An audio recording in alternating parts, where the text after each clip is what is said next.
Име Емил Йорданов. Прякор мислителя. Умения вглеждане, вграждане, размисъл, организиране, природознание, кулинарство. Девиз о как мога, о как знам, о какви вкусни палачинки. Роден в Шумен, магистър по индустриална икономика и куклена режисура, работи като режисьор на свободна практика.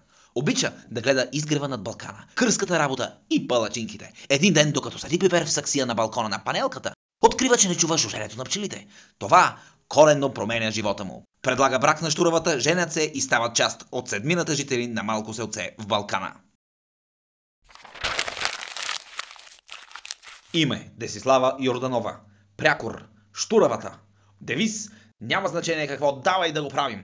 Умения оптимизъм, бърза психофизика, ентусиазъм, хорово пеене и сладкарство.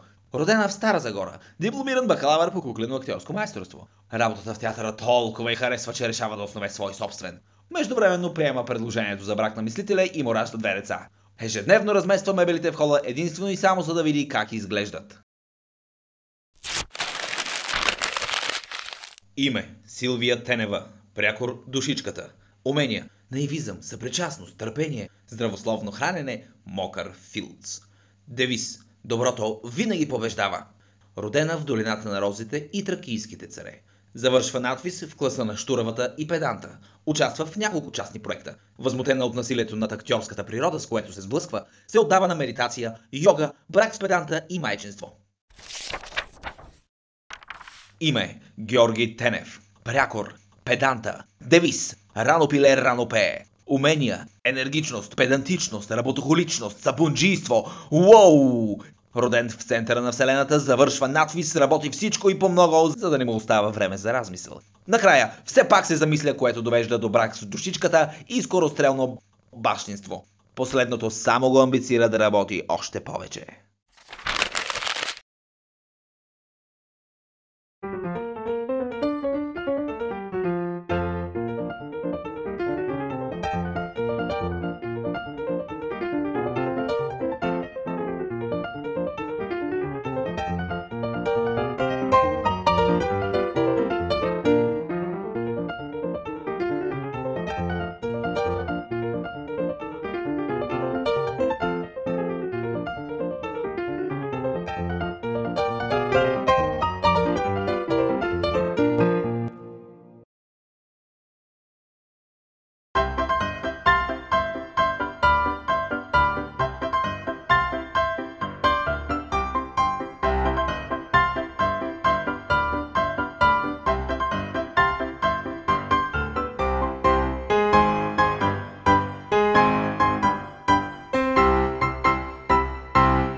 Какви сме ние?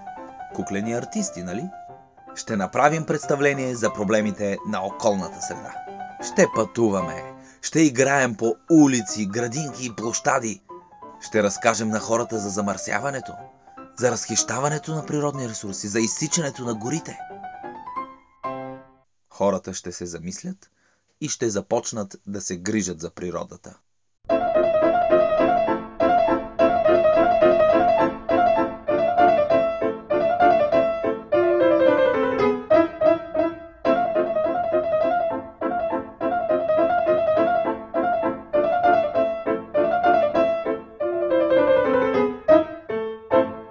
И земята, приятели, ще стане едно по-добро място за живеене.